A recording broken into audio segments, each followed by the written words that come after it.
Olá pessoal, sejam bem-vindos ao GES Podcast, programa baseado em histórias reais.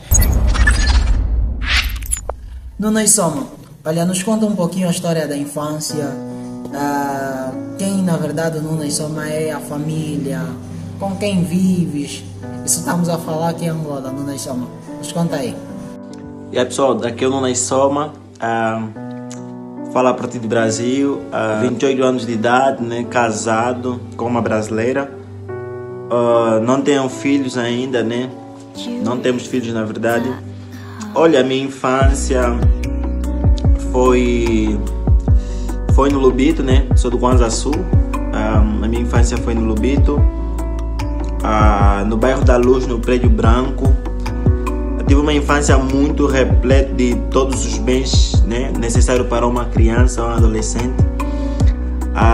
Morava com o irmão da minha mãe, né, que é o meu tio Nelito, e com minhas três primas, né, a Tati, a Onara e a Silvia. E o meu primo também, o Dada, né, que tipo assim, desde a adolescência ele foi uma inspiração assim em questão de conquistar, estudar muito, né. Enfim, na verdade eu sempre tive de tudo do bom, né, acho que era playboy, falamos assim. Eu tinha tudo porque em casa tinha dois motoristas e tinha 4 empregadas, então tipo assim, eu tinha uma vida do bom e do melhor. E tipo assim, foi uma infância muito top, inclusive eu tenho contato com quase todos eles, né? Não, quase a minoria na verdade, que conversamos até hoje. E a maioria dos meus amigos da infância já tem filhos, né? Já tem filhos. E é isso, né? Ainda temos o contato até hoje, lembramos das nossas brincadeiras que a gente fez, que eu aprontei muito, eu era um menino muito custoso, um menino tipo, como é que se fala? Como é que fala o termo em Angola? Tipo assim, muito difícil de lidar, né? Desobediente, na verdade, mesmo crescendo na igreja, né? Tendo uma educação evangélica, né? Ou cristã, de certa forma, era muito rebelde, era muito custoso, muito custoso. Então esse é o Nuno Soma. Nunas, vivendo fora assim, de distante dos irmãos, em cada casa que você pisava, como era a educação dada logo que o Nunas vem de uma outra região, uma educação diferente? Será que era igual ou como funcionava em cada sítio onde você ia? Como era a adaptação do local? Cara, eu vou ser bem realista com você, tipo assim, não era fácil a adaptação porque tipo assim, as minhas primas já tinham uma certa educação, né? Tipo, eu saí da casa dos meus pais com 6 anos, eu acho. Fui para morar com meu tio, né? E lá encontrei minhas primas, tipo, não, elas não iam para a igreja, mas era a igreja católica, não era evangélica, né? Aí tipo, elas tinham uma educação totalmente diferente, que podiam tipo falar, tipo, vai mandar um palavrão, né, para a mãe e tal. E eu não, eu sempre cresci naquele meio evangélico e tal, era calminho, obedecendo tudo, sim e tal.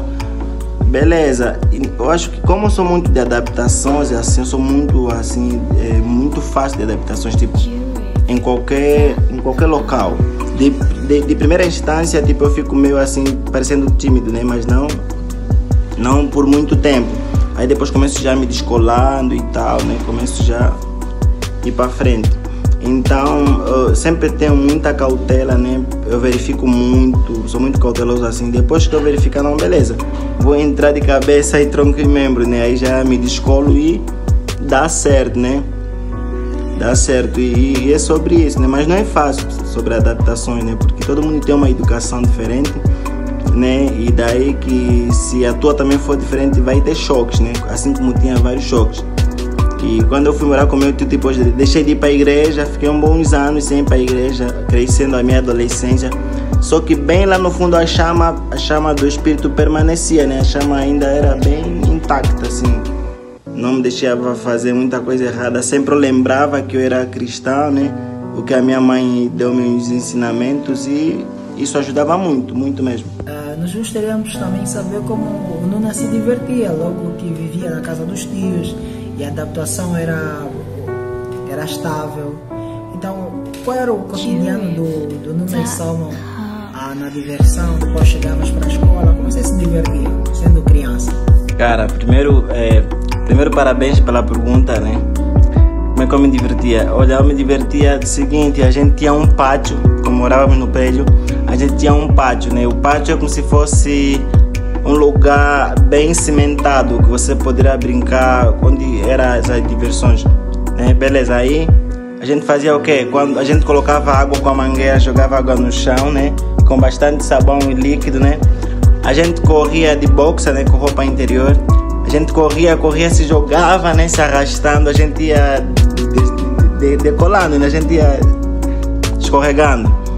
E aí tinha outro, um local que os nossos pais, né? Meus tios, na verdade, proibiam de não colocar os pés lá. Mas aí eu colocava por desobediência, né? E sempre que eu ia nesse local, porque tinha água parada, água suja, na época a OD3 trabalhava lá, né? É uma empresa brasileira.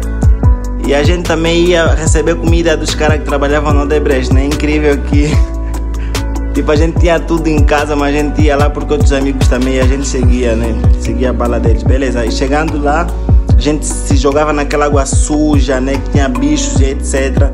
E tipo assim, só que a gente voltava com manchas, assim, marcas no rosto que você tomou banho naquele local. Chamava-se Capila, né? Capila, o local onde a gente tomava banho. Aí tipo assim, a gente brincava, quando a gente chegava em casa, descobriam por causa dos sinais que ficava aqui, então a gente apanhava muito. E que mesmo assim a gente continuava aí. E outra diversão era tipo ir no parque, né, no carrossel, né, com os motoristas em casa nos deixavam. Na praia também, deixava muito na praia. A gente se divertia muito também jogando bola na terra. Éramos proibidos de não pisar na terra, né, de jogar na terra. E a gente ia jogar, só que quando descobriam, né, os nossos pés ficavam totalmente preto, assim, preto de terra, de sujidade. E eles descobriam, a gente apanhava. E o meu tio era muito rigoroso, tanto é que ele pedia para fazer os deveres de casa, né? Tipo, como é que fala? Tarefas, né, de casa e tal. Eu não fazia, só que eu fazia quando eu ia na varanda, olhava que ele já chegou com o carro dele, né? Aí eu ia correr, sentava na mesa e tipo assim, eu era muito custoso, já falei, né? Eu pegava os deveres antigos, tipo era cópia, fazia cópia. Pegava os deveres antigos e continuava para ele achar que eu estava fazendo, entendeu? Eu pegava os deveres anteriores e continuava, só dava sequência e tal. Ele quando chegava lá falava, nossa, tá bom menino, tá estudando. Só que não era isso, né? Eu brincava quando sabia que o horário dele já tá quase chegando em casa, né? Aí ele chegava e me contava estudar de boa, né? E as minhas primas também nem falavam nada. Sendo ainda criança, qual é o sonho do Nunas? E será que já realizou? Olha, na verdade eu sempre fui uma adolescente assim que não tinha muitos sonhos. Mas eu sempre dizia pra minha mãe, eu falava pra ela que antes dos 30 eu vou ter tudo que um jovem deseja ter pra conquistar. E tipo assim, e graças a Deus eu já estou realizado, né? Estou com 28 anos, sou casado, tenho um transporte para se locomover, tenho uma casa própria e tipo assim. E eu sempre falava para minha mãe, né, que eu falava para minha mãe, eu não sonho em casar com uma africana, sempre falava isso para minha mãe. Eu não me vejo tendo filhos com africana. E isso pode falar que é na adolescência, tá? Falava minha mãe, meu tio, né? Porque que viveu muito comigo. Então, tipo, desde pequeno eu falava, não sonho em casar com uma africana, não sonho, não sei porquê. E ele falou, como é que você vai chegar para morar fora do país? Eu falei, não sei, mas só sei que Deus vai realizar meu sonho. E Deus realizou, né? Sou casado com uma brasileira, né? Mulher de Deus, abençoada, com boa educação, igualzinha a educação que eu tenho. Então, eu sou um orgulho assim para minha mãe, né? Porque tudo que eu falava, a minha irmã mais velha também falava que não ia casar com um africano, e também não casou com um africano, tem filhos com brasileiro. E tipo assim, a gente sempre desde pequeno, a gente já sabia o que a gente queria, né? E E tipo assim, hoje somos orgulho da minha mãe, né? Hoje eu falava para minha mãe que um dia você não vai trabalhar, um dia a gente vai sustentar você. E tipo assim, foi menos de 10 anos, né, amor? Menos de 10 anos, tipo assim, hoje quase 5 anos, né? Que tipo assim, que a minha mãe vem recebendo o salário, a gente hoje paga o salário da minha mãe, sem ela ter trabalho, ou seja, sem ela fazer nada, a minha mãe recebe um salário mínimo para Angola, entendeu? A gente paga para ela, no nosso salário a gente paga para ela. Eu falei para não trabalhar mais, minha mãe está com 52 anos. Falei, minha velha, você não vai trabalhar mais, a gente vai sustentar você sem você fazer nada. Entendeu? Isso acho que é orgulho para toda mãe, né? Ter um filho falando as coisas de criança e realizando, né? Mas isso só aconteceu porque Deus estava na frente, né? O relacionamento com Deus foi primordial na minha vida. Eu sempre passei por muitas coisas, mas o relacionamento com Deus foi primordial. Nunca deixei Deus, mesmo passando por situações dos gêneros que acontecem em Angola agora. Nunca vou deixar, né? E é isso que eu vou passar nos meus futuros filhos, né? Para terem esse conhecimento, né? E terem essa fé, na verdade. E quando você ia visitar os teus pais, qual era a adaptação também? Logo que via a tua rotina na casa do teu tio era diferente. Será que na casa da tua mamã, quando visitavas, era o mesmo? Ou o padrão era diferente? Cara, é incrível, né? Mas eu não fazia, na verdade, não fazia nada no meu tio, né? Não fazia nada e também é incrível que eu não ia visitar os meus pais, né? Porque meu tio não deixava. Porque meu tio falava que se eu fosse visitar meus pais eu não voltaria mais a morar com ele, né? Então, como ele é meu irmão da minha mãe, então tipo assim, você sabe como é que funciona em Angola, né? Quando o tio é tio, tudo que ele fala tem que obedecer, né? Porque é como se fosse tua mãe. Então era bem submisso assim ao meu tio, né? Respeitando as regras dele, na casa dele. Porque ele só queria o melhor para mim. Porque todas as vezes... E olha que eu dificilmente falava com minha mãe no celular. Tinha tempos que eu ficava no quarto chorando por ter saudade da minha mãe. Porque eu já não lembrava muito o rosto da minha mãe. Muito menos o rosto do meu pai, né? E também os rostos das minhas irmãs eu não lembrava e tal. Tipo, antigamente não tinha... Estou a falar isso em 2005, 2006, né? Nós os adolescentes não tínhamos permissão de ter um celular digital, né? Só depois de 2008 que eu havia ganhado um celular de botão que era Motorola, nunca esqueço que a tela era azul. Então, tipo assim, a gente não tinha como ver os pais ou ligar. Uma vez que ela ligou para mim, eu chorei tanto, né? Que eu falei que quero voltar para ela e tal. Mas ela falou que não, você tem que ficar com seu tio e tal, ele vai cuidar bem de você. Então, tipo assim, eu me conformei com aquilo, né? Então, E também não era preguiçoso, porque a minha mãe, quando eu tinha 5, 6 anos, ela já me ensinou tudo. Lavar casa, lavar roupa, fazer comida, né? Comidas bem básicas, né? Porque com 5, 6 anos eu já vendia na praça, né? Com minha mãe. Eu vendia na praça, vendia pão, né? Na Gabela, isso foi na Gabela, no Kwanza Sul. Eu vendia pão, depois meu segundo negócio foi petróleo, né? Vendia petróleo, era um menino muito animado assim para fazer negócio e tal. E alguns dinheiros do pão eu não dava na minha mãe, alguns trocos, né? Enfim, não dava na minha mãe, mas era muito focado com o que eu queria alcançar, assim, né? Sempre trabalhei muito cedo e tal. Beleza, depois do meu tio é que eu fui para Luanda, né? Isso já foi em 2009, 2010 eu fui para Luanda morar com os meus pais, né? Porque eu já não estava aguentando ficar muito tempo deles por tanta saudade. Eu fui morar com eles em Luanda. Muito bom, muito bom. Olha, só um assunto aí, integrando que o Nuno estava a falar que com 5 anos já vendeu. Fiquei curioso. Como é vender? Como é vender alguma coisa numa praça? E qual é o conceito agora que você leva em consideração das pessoas que vendem? O que você aprendeu tendo esse tipo de experiência?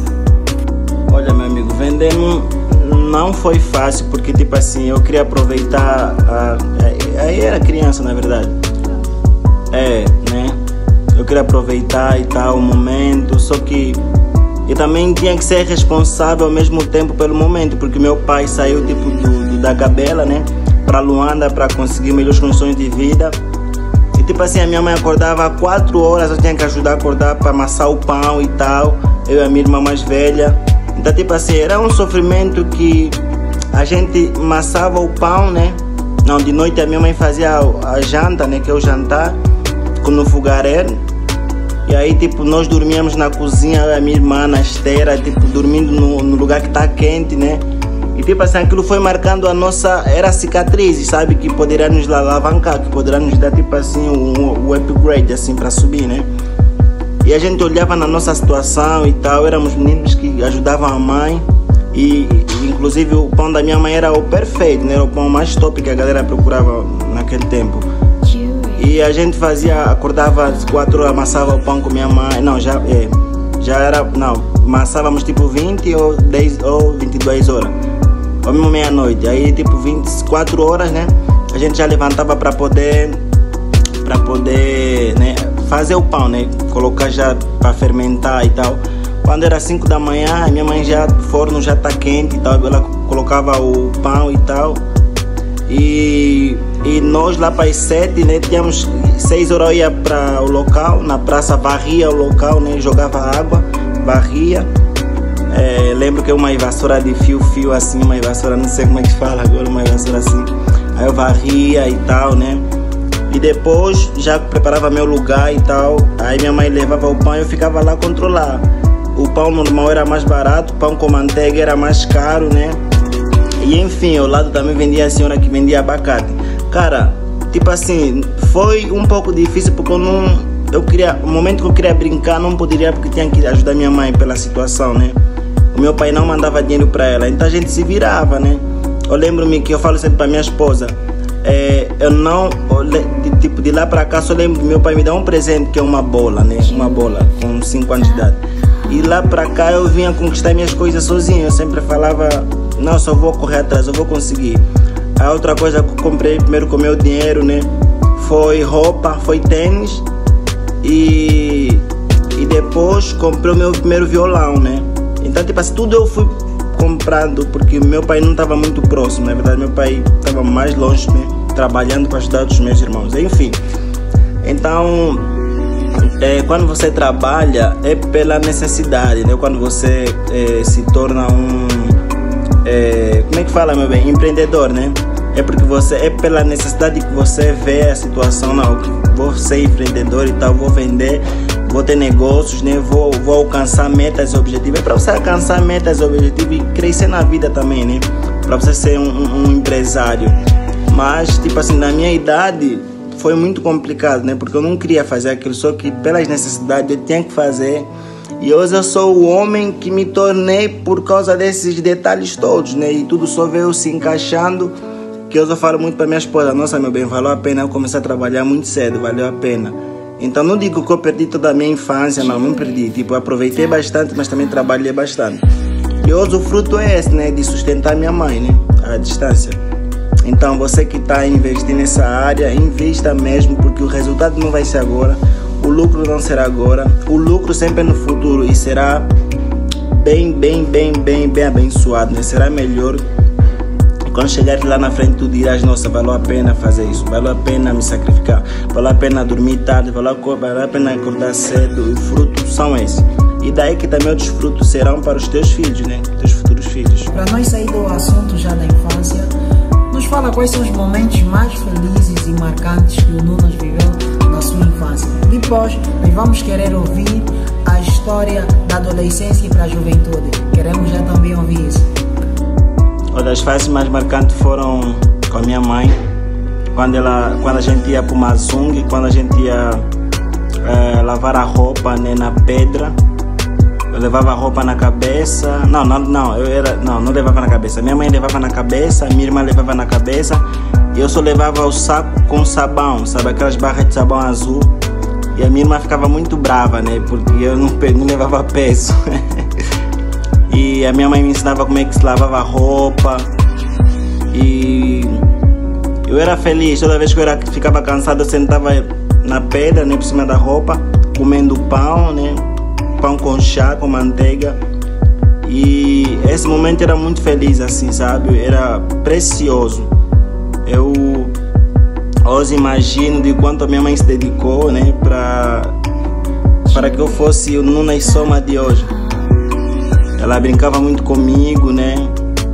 A gente brincava junto. Quando ela chegava, me encontrava a vender, eu ficava no colo dela, né, ao lado dela, na verdade, com a cabeça ao lado.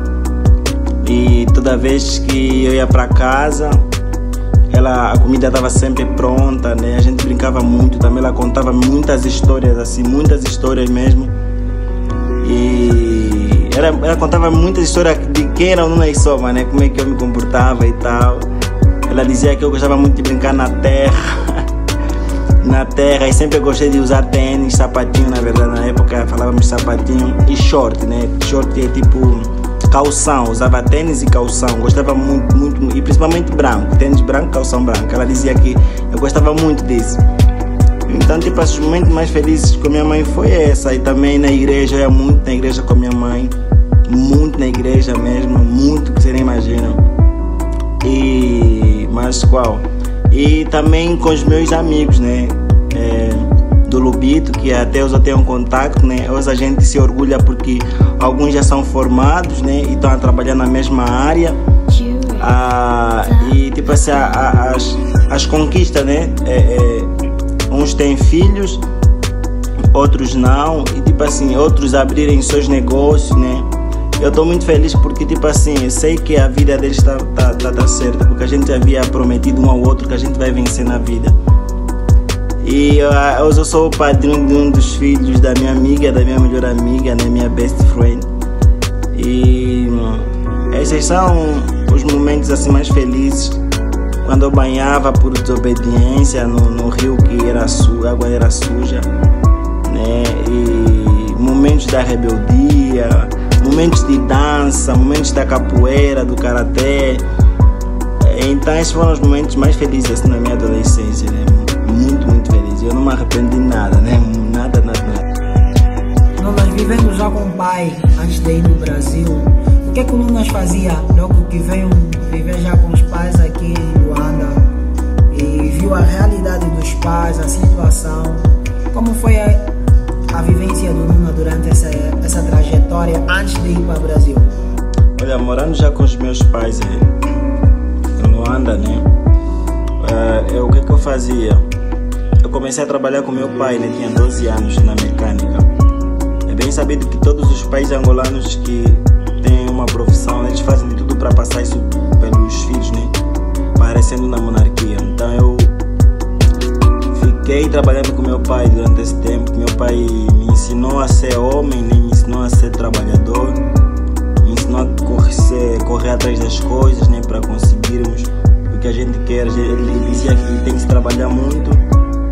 E por causa da realidade do meu pai, né, eu tive que começar a trabalhar com eles porque eu tinha que ajudar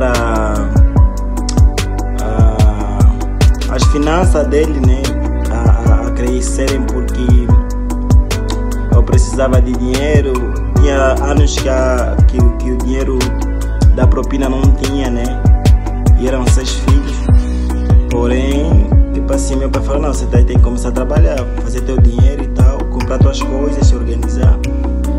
E foi isso, né? Trabalhei com meu pai, né? Me ajudou bastante. Eu trabalhei com ele.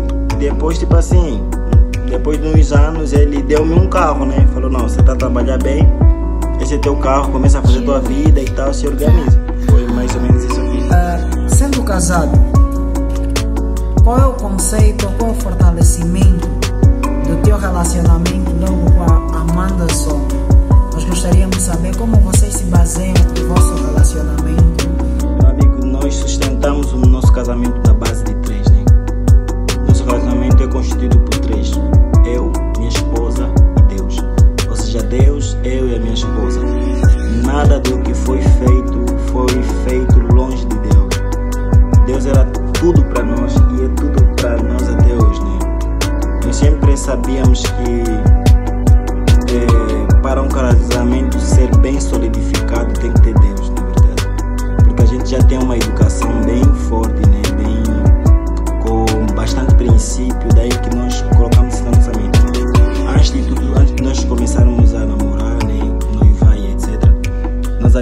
engraçado, nós sabemos que hoje em dia o casamento é banalizado em certos países, né? E em certas culturas. Porém, nós sempre acreditamos, mesmo minha esposa passando por uma situação tipo, porque os pais não estão juntos, né?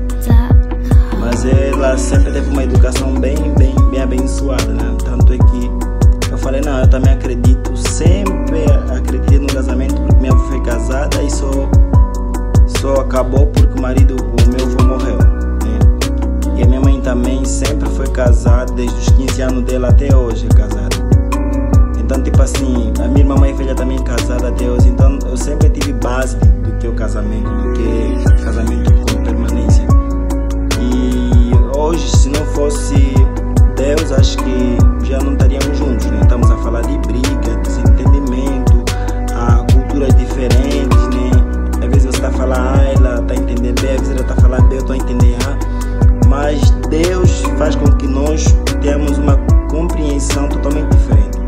Nada nessa vida, nenhum relacionamento nessa vida, se tiver Deus, pode acabar. Não acabe.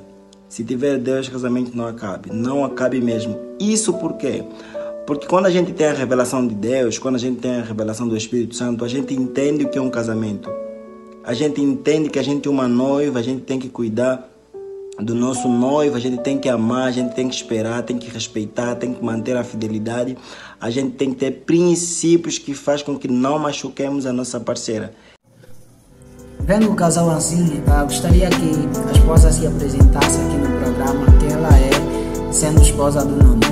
Pessoal, tudo bem com vocês? Sou a Amanda, sou brasileira.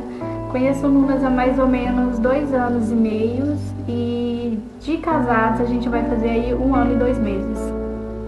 Amanda, sendo brasileira e casada com um angolano, como é lidar com esse tipo de relação? Logo que ele tem cultura, hábitos e costumes diferentes do Brasil. Como é o relacionamento funciona de uma brasileira para um angolano? Pessoal, seguindo a segunda pergunta que o Josefa fez, é questão de cultura. No início não foi tão fácil, foi um pouco complicado, porque 2 pessoas totalmente diferentes, com culturas totalmente diferentes, mas a gente conseguiu suprir em algumas barreiras. Uma das partes que eu mais tive dificuldade, não sei se falaria dificuldade, né? Mas que foi um pouco complicado, foi a questão da comida. O Nunes, ele é muito fresco em relação a algumas comidas aqui do Brasil. Tinha coisas que eu oferecia pra ele, ele não, tipo assim, eu não sei se ele já tinha comido, ele falava que não gostava, sem antes experimentar. Mas depois, com o tempo, ele veio quebrando esse tabu, que eu acho que era um tabu, e veio experimentando. Apesar de não gostar, pelo menos ele experimentava. Da minha parte, eu já experimentei sim, um prato angolano, que foi o funge, que é bem famoso aí na Angola, e quem fez foi a minha cunhada. Nunes Somo, muito obrigado. Assim nós estamos a terminar o programa. Obrigado Amanda, Soma. Nós agradecemos por participarem deste programa, que é um programa histórico. Muito obrigado. Olha, a última pergunta é, Nunes, para nós fechar aqui o programa.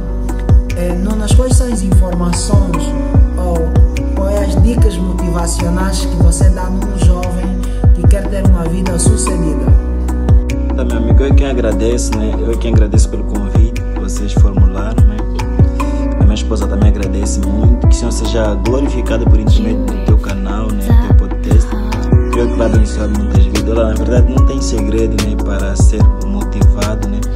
Ou o conselho que eu deixaria para os jovens e adolescentes tem que ter foco, né? Tem que ter objetivo e correr atrás disso tudo, né? Os resultados vai ser totalmente do que vocês haviam plantado, né? Porque quem não planta não vai colher nada. Plante bastante coisa, plante o teu tempo, plante, na verdade, os teus recursos que você tem, né? Invista no que você já tem, né? Faça tudo com o que você já tem. E você futuramente terá resultados, né? Que o Senhor abençoe, né? Rica, poderosamente. Que o Senhor vos alcance por intermédio dessa história, né? Que sejam motivados e inspirados. E estamos juntos, né? Estamos juntos, meus amigos.